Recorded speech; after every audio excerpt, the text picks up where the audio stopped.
نہیں آئیں گے، بارات نہیں آئے گی، یہ الفاظ نہیں تھے، یہ سرگوشی تھی جو حویلی کے وسیع دالانوں میں زہر کی طرح پھیل رہی تھی، پہلے ایک نوکرانی سے دوسری تک، پھر عورتوں کے ہجوم میں، اور آخر کار اس کمرے تک پہنچ گئی جہاں وہ سرخ روسی جوڑے میں ملبوس گجروں سے سجے ایک بے جان گڑیا کی طرح بیٹھی تھی، ہیرا، جس کا نام تو قسمت اور خوشبختی کی علامت تھا، مگر جس کی تقدیر میں شاید سیاہی کے سوا کچھ نہیں لکھا تھا۔ اس کا دل دھک سے رہ گیا، کانوں نے جو سنا تھا دماغ اسے تسلیم کرنے سے انکاری تھا۔ کیسے ممکن تھا؟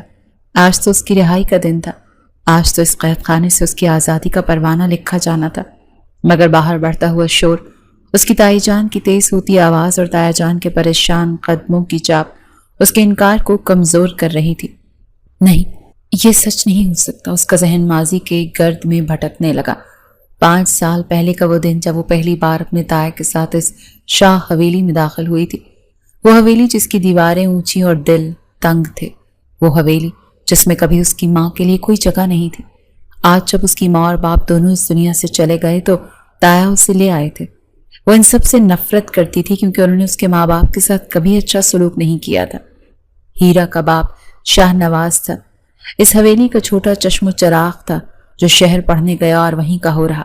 اسے اپنی یونیورسٹی کی ہم جماعت سے محبت ہوئی، اور یہ جانتے ہوئے کہ شاہ خاندان اپنی ذات سے باہر کسی لڑکی کو کبھی قبول نہیں کرے گا، اس نے چوری چھپے نکاح کر لیا۔ جب اس نے حویلی آ کر یہ خبر سنائی تو جیسے ایک طوفان برپا ہو گیا۔ کسی نے بھی اس شہری لڑکی کو بہو ماننے سے انکار کر دیا۔ شاہ نواز شاہ کو بے عزت کر کے جائیداد سے آگ کر دیا گیا، اور وہ اپنی بیوی اور 1 سالہ بیٹی ہیرا کو لے کر ہمیشہ کے لیے شہر لوٹ گیا۔ ہیرا کی پرورش شہر کے آزاد ماحول میں ہوئی تھی۔ وہ گاؤں کی گھٹن زدہ رسموں سے بالکل ناواقف تھی۔ وہ باادب، پڑھی لکھی اور ہر انسان کو برابر سمجھنے والی لڑکی تھی۔ پھر ایک دن اس کے والد کی ملاقات اپنے بڑے بھائی سے ہوئی جو اب ہیرا کے تایا تھے۔ شاہ نواز نے بھائی کو منانے کی بہت کوشش کی، اپنی بیٹی سے ملوایا اور کہا کہ آپ کی بھتیجی ہے، کیا اس سے بھی پیار نہیں کریں گے؟ اس دن پہلی بار ہیرا کے تایا نے اس کے سر پر پیار دیا تھا، مگر باپ کے اصرار کے باوجود وہ ان کے گھر نہیں گئے۔ پھر وہ منحوس دن آیا جب ایک کار حادثے نے ہیرا سے اس کے ماں باپ کا سایہ چھین لیا۔ وہ بالکل تنہا رہ گئی تھی۔ جب اس کے تایا کو خبر ہوئی تو خاندانی غیرت اور معاشرتی دباؤ کے تحت وہ مجبوراً ہیرا کو حویلی لے آئے، لیکن حویلی نہیں تھی، ایک عقوبت خانہ تھی۔ اس کی تائی اور دیگر رشتہ دار اس کے ساتھ نوکرانیوں سے بدتر سلوک کرتے۔ اس کی FSC کی پڑھائی یہ کہہ کر چھڑوا دی گئی کہ ہمارے خاندان کی لڑکیاں پڑھ لکھ کر سر چڑھ جاتی ہیں۔ اور پھر تھا ارسم شاہ، اس کا تایا ذات، اعلیٰ تعلیم یافتہ مگر جاگیر دارانہ سوچ اس کی رگ رگ میں خون کی طرح دوڑتی تھی۔ وہ ہیرا کو ایک لمحے کے لیے برداشت نہیں کرتا تھا۔ اسے ہیرا کے لباس، اس کے بولنے کے انداز، اس کی ہر ادا سے شکایت تھی۔ ایک دن حویلی کے باہر مردوں کی پنچایت ہو رہی تھی۔ ہیرا اپنے تایا جان کو بلانے کے لیے بے دہانی میں ننگے سر باہر چلی گئی۔ ارسم کی نظر جیسے ہی اس پر پڑی، اس کی آنکھوں میں خون اتر آیا۔ وہ جھپٹ کر اسے بازوں سے پکڑتا کھینچتا ہوا اندر لایا اور اپنی ماں کے قدموں میں لا پھینکا۔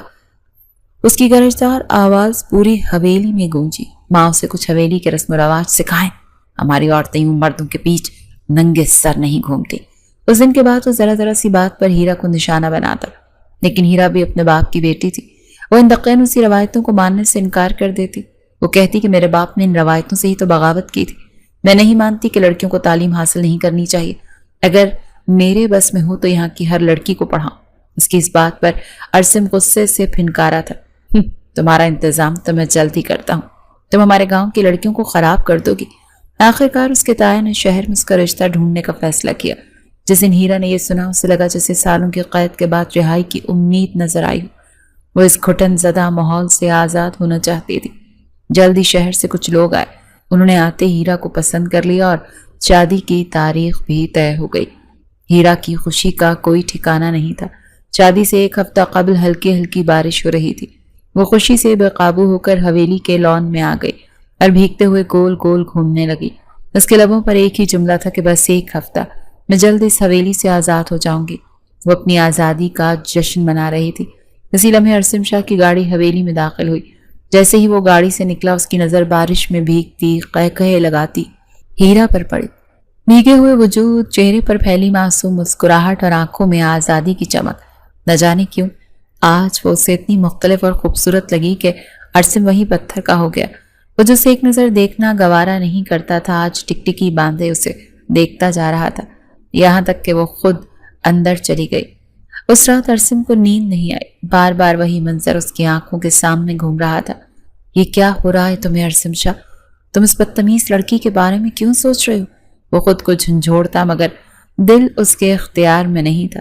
اور آج اس کی بارات کا دن تھا اور باہر سے آوازیں آ رہی تھی کہ بارات نہیں آئے گی۔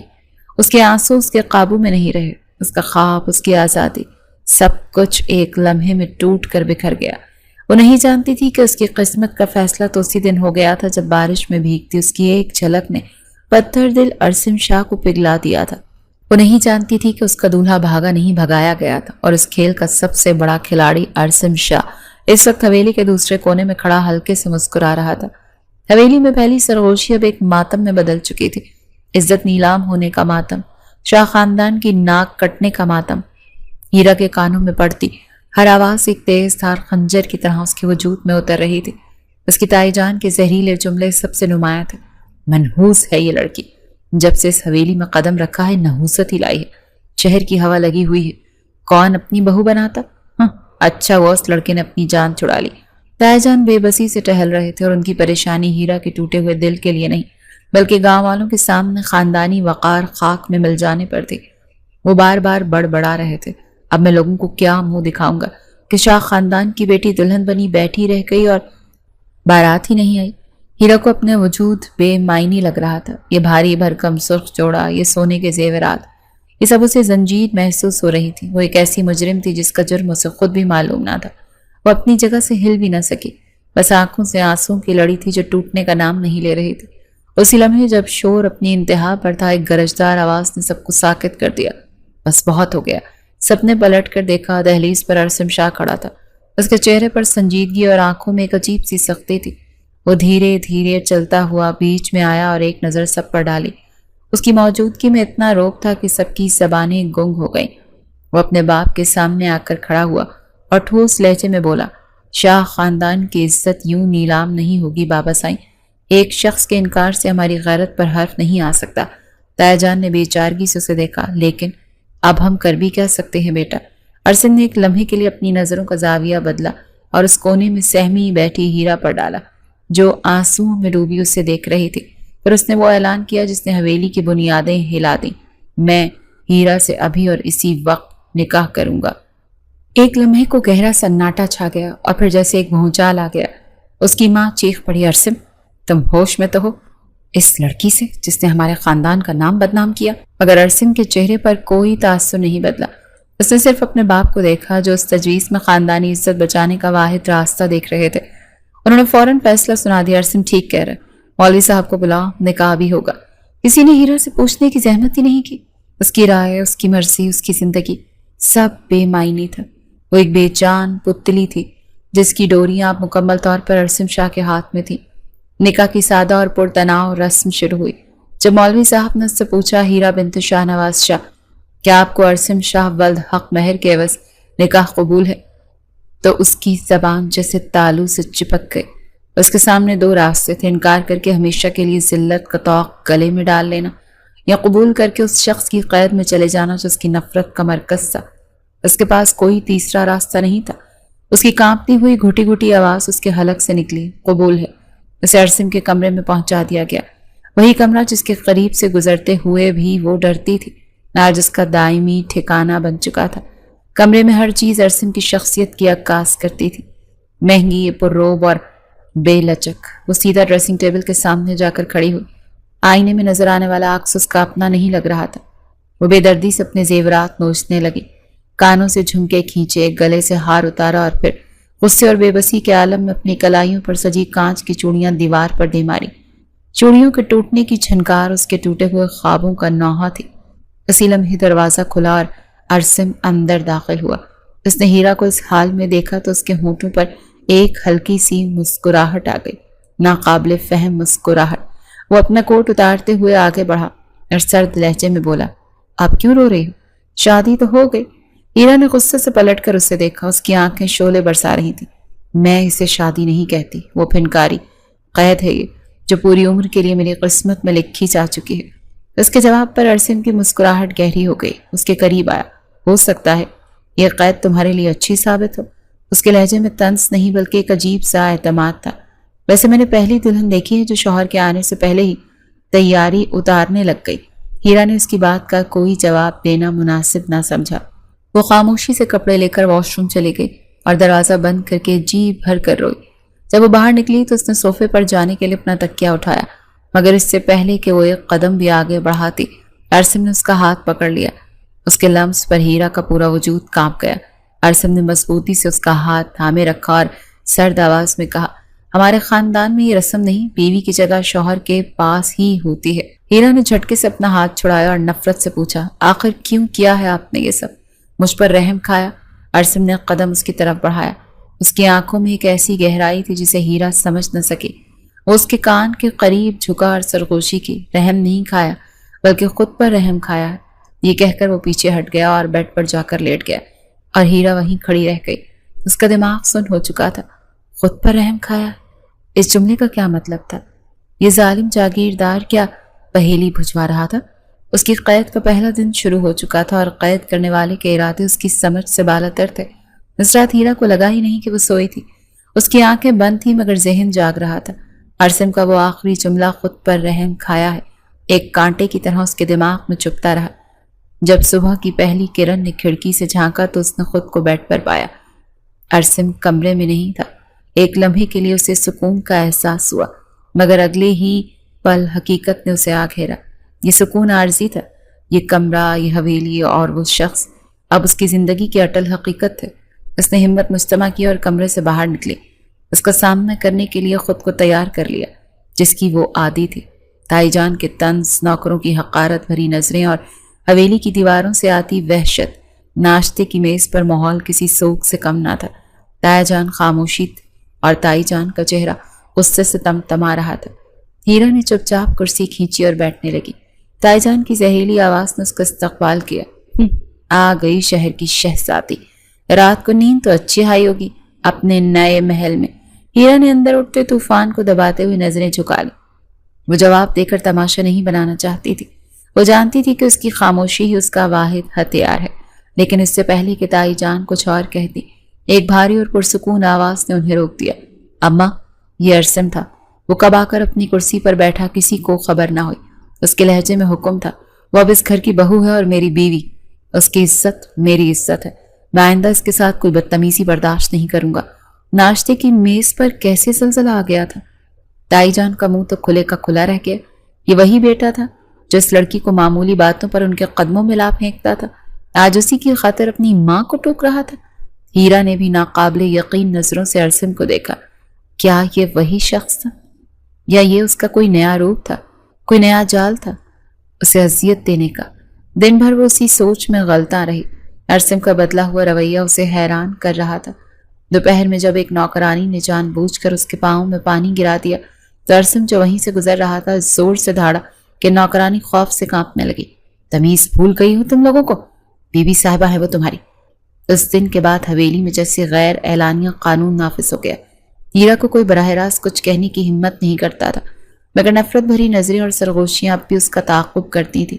ارسم کا یہ نیا رویہ اس کے لیے ایک ڈھال تو بن گیا تھا مگر وہ اس ڈھال کے پیچھے چھپے شخص سے خوف زدہ تھی.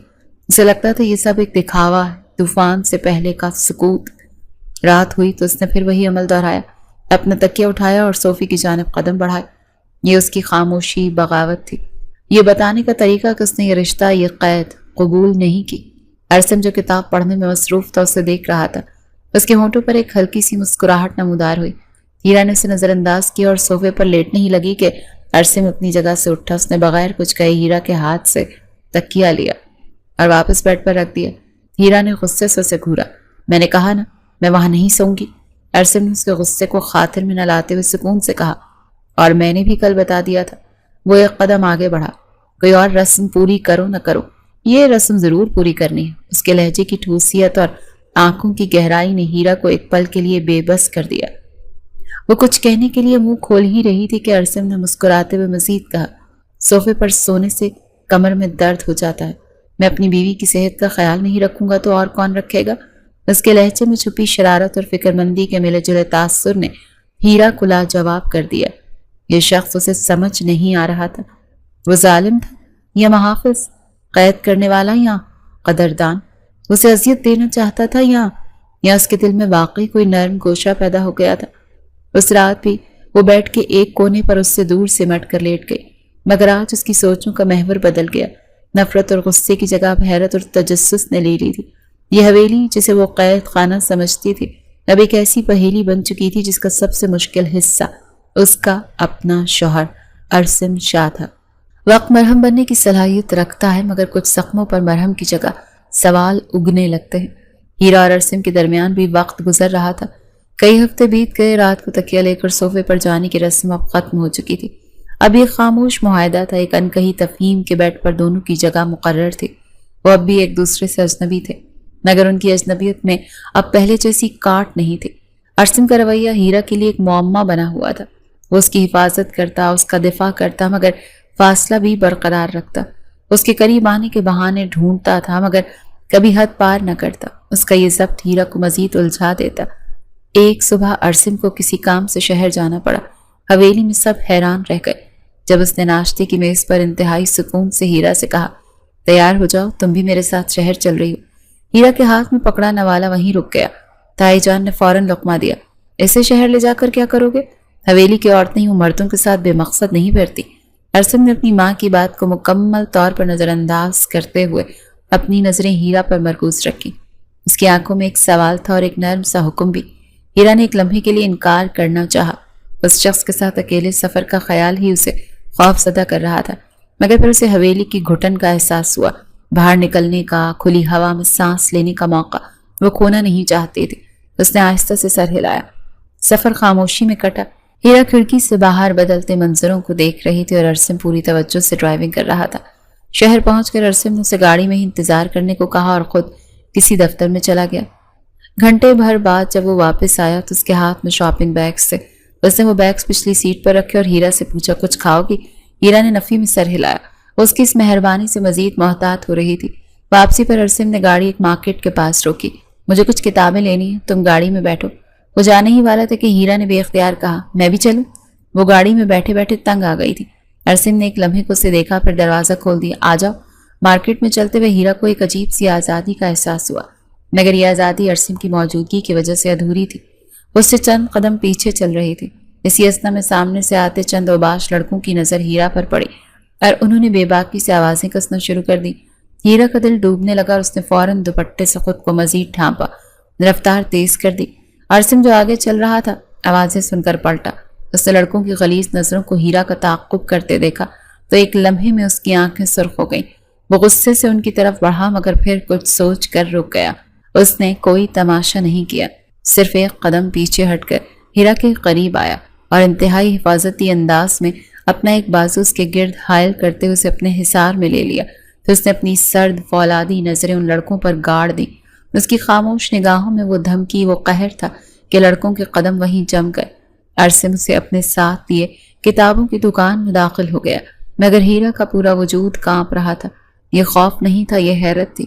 پرانے ارسم نے ایسی صورتحال میں یقیناً سارا الزام اسی پر ڈالا ہوتا، مگر آج اس شخص نے بغیر ایک لفظ کہے اس دنیا کی ہر نظر سے اسے بچا لیا تھا۔ اس کے بازوں کے حصار میں اسے پہلی بار تحفظ کا احساس ہوا۔ اس رات جب وہ اپنے کمرے میں تھے تو ماحول میں ایک نئی تبدیلی تھی۔ ہیرا اب بھی خاموش تھی، مگر اس کی خاموشی میں اب نفرت نہیں، سوچ تھی۔ ارسم نے اسے بستر پر گمسم بیٹھے دیکھا تو ایک ملازم کو بلا کر اس کے لیے چائے لانے کو کہا۔ چائے کا کپ تھامے ہیرا نے نظر اٹھا کر اسے دیکھا۔ شکریہ، یہ لفظ اس کے منہ سے کئی ہفتوں بعد ارسم کے لیے نکلا تھا۔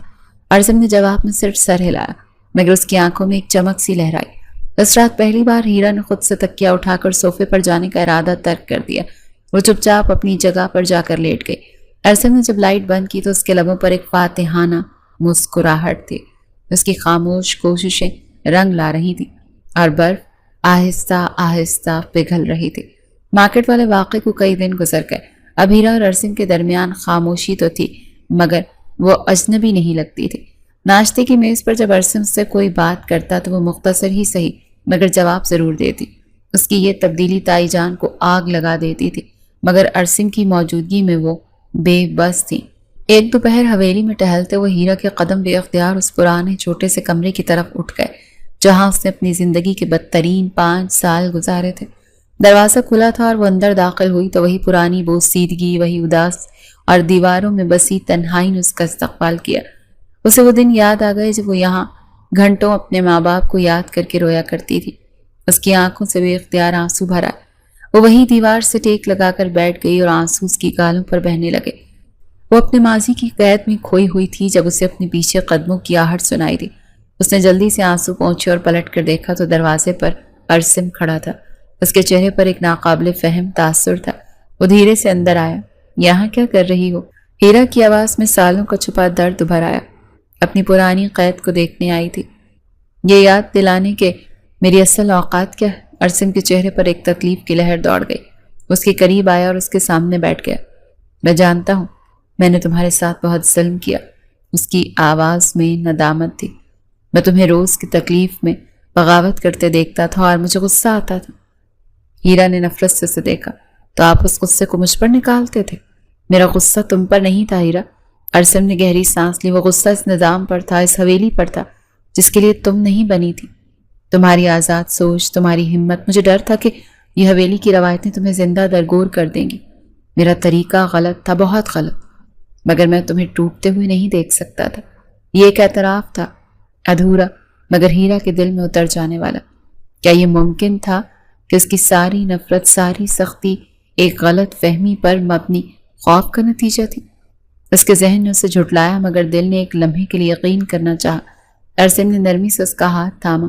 تمہاری جگہ اب یہ کمرہ نہیں، تمہاری جگہ میرے ساتھ میرے کمرے میں۔ اس نے اسے اٹھایا اور کمرے سے باہر لے آیا۔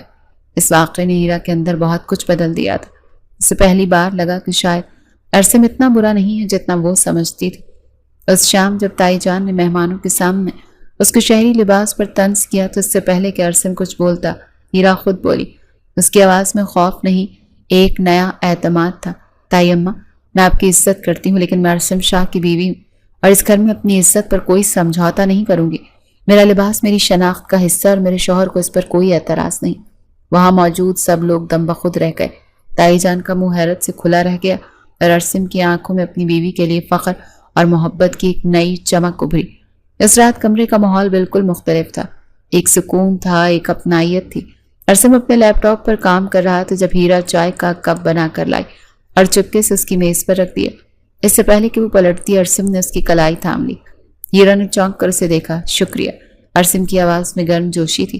اس نے صرف سر ہلایا اور اپنی کلائی چھڑائی مگر اس بار اس کے لمس سے ہیرا کو کرنٹ نہیں لگا بلکہ ایک مانوس سا احساس ہوا۔ وہ اپنی جگہ پر جا کر لیٹ گئی مگر آج اس کے دل کی دھڑکن تیز تھی۔ وہ جانتی تھی کہ اس شخص کی بہت قریب آ رہی تھی جو کبھی اس کی نفرت کی وجہ تھی۔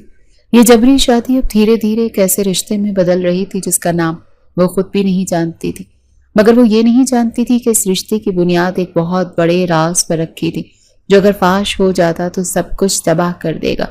محبت کا پہلا قدم احساس ہوتا ہے جب دوسرے کا درد اپنا لگنے لگے اور اس کی خاموشی بھی سنائی دینے لگے۔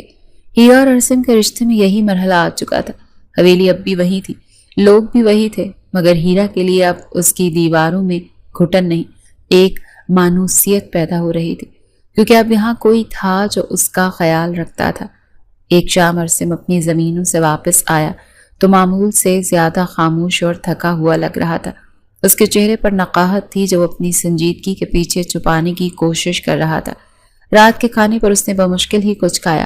ہیرا اسے کنکھیوں سے دیکھتی رہی۔ اس کے دل میں ایک انجانی سی تشویش نے سر اٹھایا۔ جب وہ کمرے میں آئے تو ارسم اپنا سر صوفے کی پشت سے ٹکا دیا اور آنکھیں موند لی۔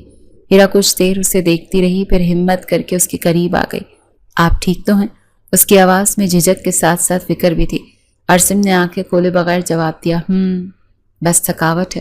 مگر ہیرا کو تسلی نہ ہوئی۔ اس نے ڈرتے ڈرتے اپنا ہاتھ آگے بڑھایا اور اس کی پیشانی پر رکھ دیا۔ اس کا جسم بخار سے تپ رہا تھا۔ اوہ، آپ کو تو تیز بخار ہے، وہ بے اختیار بولی۔ ارسم نے اس کا ہاتھ پکڑ لیا۔ اس کی گرفت کمزور تھی۔ کوئی بات نہیں، صبح تک ٹھیک ہو جائے گا۔ یہ پہلا موقع تھا کہ ہیرا نے اس کی کمزوری کو اتنے قریب سے دیکھا تھا۔ وہ شخص جو پوری حویلی پر اپنی دھاک بٹھائے رکھتا تھا اس وقت بے بس نظر آ رہا تھا۔ ہیرا کے اندر کی ساری تلخی، ساری نفرت جیسے اسے ایک لمحے میں پگھل گئی۔ اس نے نرمی سے اپنا ہاتھ چھڑایا اور فوراً ایک پیالے میں ٹھنڈا پانی اور پٹیاں لے آئی۔ وہ خاموشی سے اس کے ماتھے پر پٹیاں رکھنے لگی۔ عاصم نے کوئی مزاحمت نہیں کی، بس آنکھیں بند کیے لیٹا رہا۔ اس کی خاموش خدمت گزاری عاصم کے دل میں اتر رہی تھی۔ کچھ دیر بعد ہیرا اس کے لیے دوا اور گرم دودھ کا گلاس لے آئی۔ یہ پی لیں، آرام آئے گا۔ عاصم نے سہارا لے کر اٹھتے ہوئے دوا کھائی اور دودھ کا گلاس تھام لیا تھا۔ اس کی نظریں ہیرا کے چہرے پر تھیں جو سوئی نہیں تھی اب تک۔ آپ کی طبیعت ٹھیک نہیں ہے، مجھے نیند کیسے آ سکتی ہے؟ اس نے بے ساختگی سے کہا اور پھر اپنی جلد بازی پر خود ہی شرما گئی۔ اس کے سادہ سے جملے نے عاصم کے دل پر گہرا اثر کیا۔ اس نے گلاس واپس رکھتے ہیرا کا ہاتھ تھام لیا۔ اس بار اس کی گرفت میں مان تھا، شکریہ۔ یہ لفظ اتنا بھرپور تھا کہ ہیرا کو لگا کہ اس نے سب کچھ کہہ دیا۔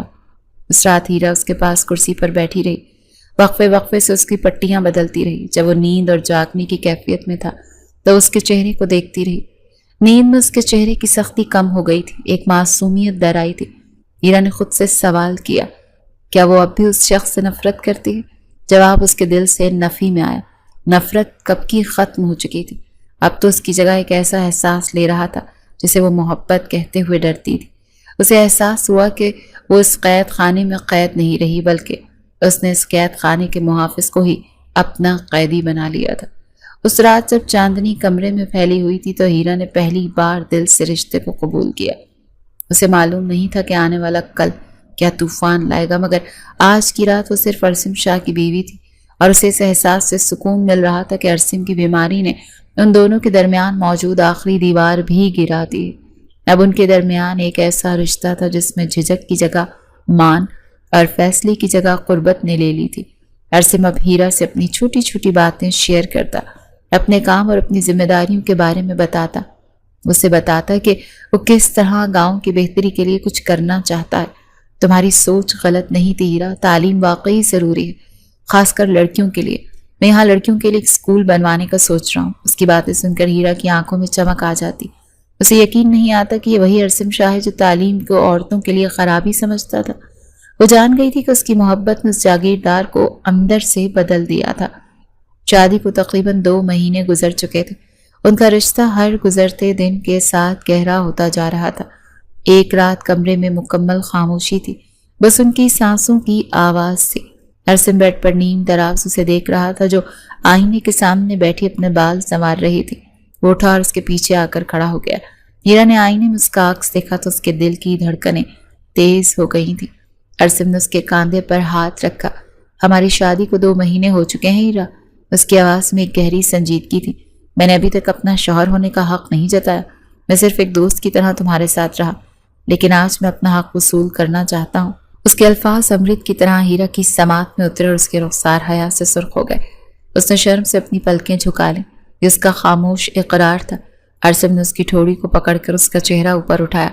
میں چاہتا ہوں کہ تم اس رشتے کو پہلے دل سے قبول کر لو، تبھی ہم اپنی زندگی کی نئی شروعات کریں گے۔ اور اب مجھے محسوس ہو رہا ہے کہ تم نے اس رشتے کو قبول کر لیا ہے۔ ہیرا نے نم آنکھوں سے مسکراتے ہوئے اسے دیکھا۔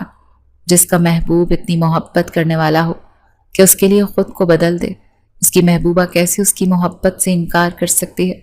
اس کا یہ قرار سن کر عاصم نے اسے اپنے بازوؤں کے حصار میں سمیٹ لیا۔ وہ لمحہ ان دونوں کی زندگی کا سب سے خوبصورت لمحہ تھا۔ وہ اپنی محبت کی تکمیل کے بہت قریب تھی۔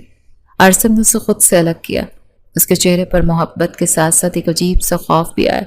لیکن ایک بات ہے ہیرا، اس کی آواز بھرا گئی، شاید اسے سن کر تم مجھ سے نفرت کرنے لگو۔ ہیرا نے ناسمجھی سے اسے دیکھا۔ کیسی بات؟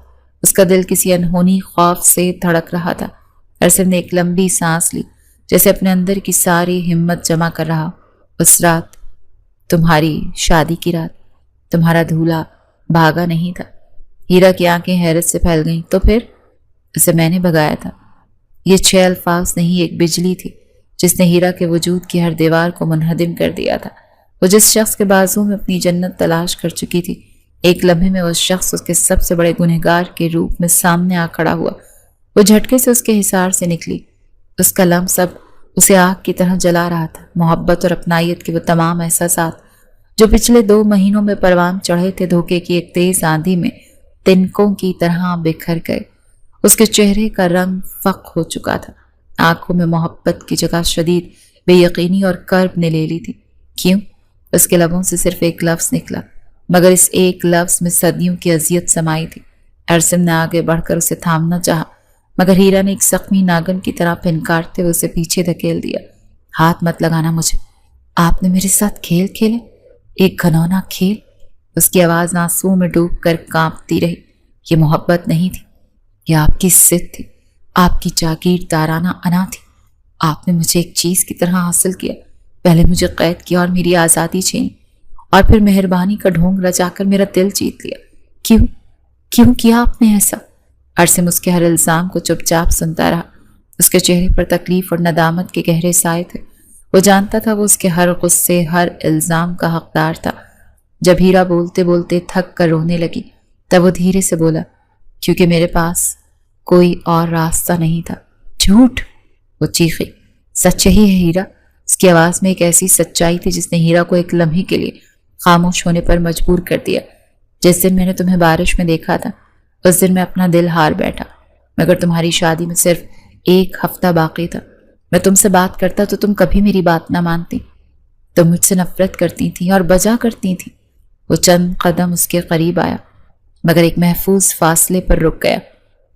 میں نے اس لڑکے کے بارے میں معلومات نکلوائیں جس سے تمہاری شادی ہو رہی تھی۔ اس نے گہری سانس لی۔ یار، وہ لڑکا 2 نمبر تھا، 1 نمبر کا جواری اور شرابی۔ وہ صرف شاہ خاندان کے نام اور پیسے کی وجہ سے تم سے شادی کر رہا تھا۔ اس پر لاکھوں کا قرض تھا اور وہ تمہیں ایک سیڑھی کی طرح استعمال کرنا چاہتا تھا۔ ہیرا نے بے یقینی سے اسے دیکھا۔ اس کا دماغ عرصم کی باتوں کو پرکھ رہا تھا۔ عرصم نے اپنی بات جاری رکھی۔ مجھے یقین نہیں آیا تو میں خود اس سے ملا۔ میں نے اسے پیسوں کی پیشکش کی اور وہ فوراً مان گیا۔ جو شخص اپنی ہونے والی بیوی کو چند لاکھ کے عوض چھوڑنے پر راضی ہو جائے، کیا وہ تمہیں زندگی بھر خوشیاں دے سکتا تھا ہیرا؟ کیا میں تمہیں اس جہنم میں جانے دیتا؟ یہ انکشاف ہیرا کے سر پر بجلی بن کر گرا تھا۔ اس کا دماغ معاف ہو رہا تھا۔ ایک طرف عرصم کا دھوکہ تھا، اس کی زبردستی تھی، اور دوسری طرف ایک ممکنہ تباہال مستقبل تھا جس سے شاید عرصم نے اسے بچا لیا تھا۔ اس کا غصہ کم نہیں ہوا تھا مگر اب اس میں الجھن شامل ہو گئی تھی۔ وہ کیا سوچ، کس پر یقین کرے، اسے سمجھ ہی نہیں آ رہا تھا۔ عرصم نے اپنی جیب سے ایک فولڈ کیا ہوا کاغذ نکالا اور میز پر رکھ دیا۔ یہ اس کے قرضوں کے ثبوت ہیں اور اس آدمی کا بیان ہے جس نے ہمارے درمیان ڈیل کروائی۔ اس نے آخری بار ہیرا کے روتے چہرے کو دیکھا۔ میں جانتا ہوں میرا طریقہ غلط تھا، بہت غلط تھا۔ میں نے تمہارا بھروسہ توڑا ہے، لیکن میرا ارادہ تمہیں بچانا تھا۔ اب فیصلہ تمہارا ہے۔ یہ کہہ کر وہ کمرے سے باہر نکل گیا تھا۔ ہیرا وہیں فرش پر گرتی چلی گئی تھی۔ اس کے سامنے اس کی بکھری ہوئی محبت تھی، ایک تکلیف دہ سچائی تھی اور ایک ایسا فیصلہ تھا جو اس کی باقی کی زندگی کو اس کی سمت متعین کرنے والا تھا۔ اس رات وہ ایک بار پھر اسی کمرے میں اکیلی تھی، مگر یہ تنہائی پہلے سے کہیں زیادہ اذیت ناک تھی۔ اگلے کئی دن حویلی پر ایک عجیب بوجھل خاموشی طاری رہی۔ ہیرا اور عرصم ایک ہی کمرے میں رہتے ہوئے بھی 2 الگ الگ سیاروں کے باسی تھے۔ ہیرا اس سے بات نہیں کرتی تھی اور نہ ہی اس کی طرف دیکھتی تھی۔ وہ اپنا زیادہ تر وقت کتابوں میں یا کمرے کی کھڑکی سے باہر دیکھتے گزار دیتی۔ عرصم بھی خاموش تھا، اسے بھی وقت دے رہا تھا، اس کے فیصلے کا انتظار کر رہا تھا۔ وہ جانتا تھا کہ اس نے جو زخم لگایا ہے اسے بھرنے میں وقت لگے گا۔ اس دوران ہیرا کا ذہن ایک مسلسل کشمکش کا شکار تھا اور وہ بار بار عرصم کی باتوں کے پیش کیے گئے ثبوتوں اور پچھلے 2 مہینوں میں اس کے بدلے ہوئے رویے کو تولتی۔ کیا اس کی محبت اتنی کھوکھلی تھی کہ ایک سچ سن کر ختم ہو جائے، یا اس کا دھوکہ اتنا بڑا تھا کہ اس کی محبت کو نگل جائے؟ وہ یاد کرتی کہ کس طرح عرصم نے اسے اپنی ماں کے سامنے عزت دی، کس طرح مارکیٹ میں اس کی حفاظت کی، کس طرح اس کی بیماری میں ایک چھوٹے بچے کی طرح اس کی تیمارداری قبول کی۔ یہ سب جھوٹ نہیں ہو سکتا۔ اس کی آنکھوں میں جو محبت اس نے دیکھی تھی وہ فریب نہیں ہو سکتی۔ اسے احساس ہوا کہ عرصم کے 2 روپ تھے، ایک وہ ضدی انا پرست جاگیردار جو اپنی پسند کی ہر چیز حاصل کرنا چاہتا تھا، اور ایک وہ محبت کرنے والا شوہر جو اس کی خوشی کے لیے خود کو بھی بدلنے پر تیار تھا۔ غلطی دونوں سے ہوئی تھی۔ عرصم نے زبردستی کی اور اس نے نفرت کرنے میں جلد بازی۔ ایک شام جب عرصم کمرے میں داخل ہوا تو اس نے ہیرا کو اپنا منتظر پایا۔ آج کئی دنوں بعد اس نے عرصم کو براہ راست دیکھا۔ مجھے آپ سے کچھ بات کرنی ہے، ہیرا کی آواز پرسکون تھی۔ عرصم کا دل دھڑک اٹھا۔ وہ خاموشی سے اس کے سامنے بیٹھ گیا۔ آپ کا طریقہ غلط تھا، ہیرا نے اپنی بات شروع کی۔ آپ نے مجھ پر بھروسہ نہیں کیا۔ آپ مجھ سے بات کر سکتے تھے، مجھے سب کچھ بتا سکتے تھے۔ میں جانتا ہوں۔ عرصم نے فوراً اپنی غلطی تسلیم کی۔ اس کی آنکھوں میں گہری ندامت تھی۔ میں اس وقت صرف ایک خود غرض انسان تھا جو تمہیں کھونے سے ڈر رہا تھا۔ میں نے تمہارے اعتماد کا قتل کیا اور میں اس کی ہر سزا بھگتنے کو تیار ہوں۔ اس کے کھلے اعتراف نے ہیرا کے دل میں بچی کچی برف بھی پگھلا دی۔ وہ اپنی جگہ سے اٹھی اور اس کے سامنے آ کر کھڑی ہو گئی۔ اس کی آنکھوں میں آنسو تھے مگر لبوں پر ایک ہلکی سی مسکراہٹ۔ اس نے شوخی سے اپنا ہاتھ اٹھایا اور ارسم کی کمر پر ایک زوردار مگر محبت بھرا مکہ رسید کیا تو ارسم نے حیرت سے اسے دیکھا۔ محبت ہی تھی تو سیدھا سیدھا اظہار کر دیتے۔ وہ شکوہ گناہ تھی۔ جانتے تو تھے میں سیدھی بات کرنے والی لڑکی ہوں، میں خود ہی اس شادی سے انکار کر دیتی۔ اتنا بڑا ڈرامہ کرنے کی کیا ضرورت تھی؟ اس کی اس بات پر، اس انداز پر ارسم کے چہرے پر پھیلی سنجیدگی یک لخت ختم ہو گئی۔ ایک لمحے کو اسے دیکھتا رہا اور پھر بے اختیار ہنس پڑا۔ اس کی ہنسی دیکھ کر ہیرا بھی ہنس پڑی۔ وہ دونوں ہنستے رہے اور ان کی ہنسی میں سارے گلے شکوے، سارا درد، سارا دھوکہ بہہ گیا۔ یہ معافی تھی، یہ قبولیت تھی، یہ ان کے رشتے کی حقیقی شروعات تھی۔ جب ان کی ہنسی تھمی تو ارسم نے اسے اپنی باہوں میں بھر لیا۔ اس بار ہیرا نے خود کو اس کے حوالے کر دیا، مکمل طور پر، بغیر کسی ڈر، بغیر کسی شک کے۔ میں تم سے محبت کرتا ہوں ہیرا، میں بھی آپ سے محبت کرتی ہوں ارسم۔ ارسم نے اپنی مہر محبت اس کی پیشانی پر ثبت کر دی۔ آج ان کی شادی کی اصل رات تھی، ایک ایسی رات جس کی بنیاد جھوٹ پر نہیں بلکہ ایک تکلیف دہ سچائی کو قبول کر کے، ایک دوسرے کو معاف کر کے رکھی گئی تھی۔ یہ محبت اب پہلے سے کہیں زیادہ مضبوط اور پائیدار تھی۔ وقت کا کام ہے گزرنا، مگر کچھ لوگوں کی زندگیوں میں وہ ایسے گزرتا ہے کہ اپنے پیچھے خوشیوں اور کامیابیوں کے انمٹ نقوش چھوڑ جاتا ہے۔ شاہ حویلی میں بھی گزرتے وقت نے سب کچھ بدل دیا تھا۔ 3 سال کے عرصے میں وہ حویلی جس کی راہداریوں میں کبھی صرف خاموشی اور گھٹن کا راج تھا، اب قہقہوں اور زندگی سے بھرپور تھی۔ اس تبدیلی کی روح ہیرا تھی۔ وہ اب صرف ارسم شاہ کی بیوی نہیں بلکہ اس گھر کی وہ روشنی تھی جس نے ہر کونے سے اندھیروں کو مٹا دیا تھا۔ اب حویلی کے صحن میں وہ منظر عام تھا جہاں ہیرا شام کی چائے کے دوران اپنی چھوٹی نندوں اور خاندان کی دوسری لڑکیوں کے ساتھ بیٹھی ان کے کالج اور یونیورسٹی کے قصے سنتی، ان کی رہنمائی کرتی، ان کے خوابوں کو سراہتی اور انہیں آگے بڑھنے کا حوصلہ دیتی۔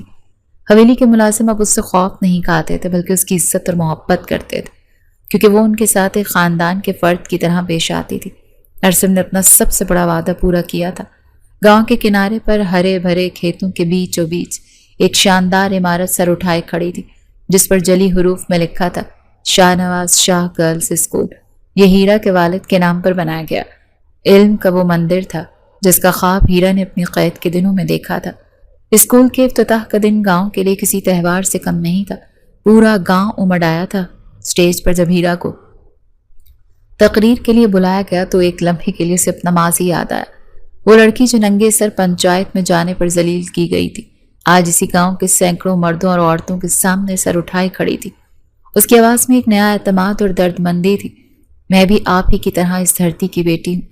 ایک وقت تھا جب مجھے بتایا گیا کہ تعلیم عورت کو باغی بنا دیتی ہے، لیکن آج میں آپ سب کو بتانا چاہتی ہوں کہ تعلیم عورت کو باغی نہیں، باوقار بناتی ہے۔ یہ اسے پر نہیں دیتی کہ وہ اڑ جائے بلکہ ایسی جڑیں دیتی ہے کہ وہ اپنے خاندان اور اپنی زمین سے مضبوطی سے جڑ جائے۔ اس نے ایک نظر مجمع پہ کھڑے ارسم پر ڈالی جس کی آنکھیں فخر سے بھیگ رہی تھیں، اور اس خواب کو حقیقت کا روپ میرے شوہر ارسم شاہ نے دیا، جنہوں نے یہ ثابت کیا کہ ایک سچا مرد عورت کو قید نہیں کرتا بلکہ اسے اتنی طاقت دیتا ہے کہ وہ آسمان کو چھو لے۔ پوری فضا تالیوں سے گونج اٹھی۔ تقریر کے بعد جب وہ نیچے اتری تو اس کی تائی جان اس کے پاس آئیں۔ ان کے چہرے پر تلخی نہیں، ایک عجیب سی نرمی تھی۔ انہوں نے ہیرا کے سر پر ہاتھ رکھا اور دھیرے سے بولی، آج تم نے صرف اپنے باپ کا نہیں، پورے شاہ خاندان کا سر فخر سے بلند کر دیا۔ یہ چند الفاظ ہیرا کے لیے کسی انعام سے کم نہیں تھے۔ یہ اس بات کا ثبوت تھا کہ محبت اور صبر سے پتھر دل بھی موم کیے جا سکتے ہیں۔ ارسم نے ہیرا کی اپنی تعلیم کا بھی پورا خیال رکھا۔ راتوں کو جب سارا گھر سو جاتا تو ان کے کمرے کی بتی چل رہی ہوتی۔ ارسم اپنا کام کرتا اور ہیرا اپنی کتابوں میں گم ہوتی۔ اکثر ارسم کام چھوڑ کر اسے پڑھتے ہوئے دیکھتا رہتا۔ اسے اپنی بیوی کے چہرے پر علم کی روشنی دیکھ کر ایک گہرا سکون ملتا۔ وہ اکثر کہتا کہ تم اس حویلی کی پہلی عورت ہو جو گریجویشن کرے گی، اور ایک دن تم سے تحریک پا کر یہاں کی ہر لڑکی پڑھے گی۔ ان کی محبت کی بیل پر 2 خوبصورت پھول بھی کھلے، ایک بیٹا جس کا نام انہوں نے شاہ نواز کے نام پر شاہ زین رکھا، اور ایک بیٹی جسے وہ ماہنور کہتے تھے۔ عاصم اور ہیرا اس بات کو یقینی بناتے کہ ان کے بچوں کی پرورش ان دقیقاً اسی خیالات کے سائے میں نہ ہو جن کے خلاف انہوں نے خود جنگ لڑی تھی۔ ایک ہی شام وہ دونوں حویلی کی چھت پر بیٹھے سورج کو غروب ہوتے دیکھ رہے تھے۔ ٹھنڈی ہوا چل رہی تھی اور شاہزین اپنے کھلونوں سے کھیل رہا تھا اور ماہنور ہیرا کی گود میں تھی۔ ہیرا نے اپنا سر عاصم کے کاندھے پر رکھتے ہوئے کہا، کبھی کبھی میں سوچتی ہوں کہ اگر اس دن آپ نے وہ شادی نہ رکوائی ہوتی تو آج میں کہاں ہوتی۔ عاصم نے اس کا ہاتھ اپنے ہاتھ میں لیا اور اسے نرمی سے دبایا۔ اس کی آواز میں گہری سنجیدگی تھی۔ تم جہاں بھی ہوتی خوش نہ ہوتی، لیکن میں دنیا کا سب سے بدقسمت اور ادھورا انسان ہوتا۔ میں نے خود کو اس دن پایا تھا ہیرا جس دن میں نے تمہیں پایا تھا۔ تم نے صرف مجھے نہیں بدلا، تم نے مجھے اس مغرور اور ظالم انسان بننے سے بچا لیا جو میں بنتا جا رہا تھا۔ ہیرا نے مسکرا کر اسے دیکھا، اور آپ نے مجھے وہ زندگی دی جس کا میں نے خواب بھی نہیں سوچا تھا۔ عاصم نے جھک کر اس کی پیشانی پر بوسہ دیا۔ ہم نے ایک دوسرے کو مکمل کیا ہے۔ سورج افق میں ڈوب رہا تھا اور اس کی سنہری روشنی پوری حویلی پر پھیل رہی تھی۔ یہ حویلی اب پتھروں کا قید خانہ نہیں بلکہ محبت، امید اور روشنی کا مرکز تھا۔ نیچے سے ہند سے ان کے بیٹے کے کھلکھلانے کی آوازیں آ رہی تھیں اور ان کی محبت کی کہانی نہ صرف دو دلوں کو جوڑا تھا بلکہ ایک پورے خاندان کی تقدیر بدل دی تھی۔ یہ اس بات کا جیتا جاگتا ثبوت تھا کہ سچی محبت ہر دیوار کو گرا سکتی ہے، ہر زخم کو بھر سکتی ہے اور ایک جبری رشتے کو بھی ایک لازوال داستان میں بدل سکتی ہے۔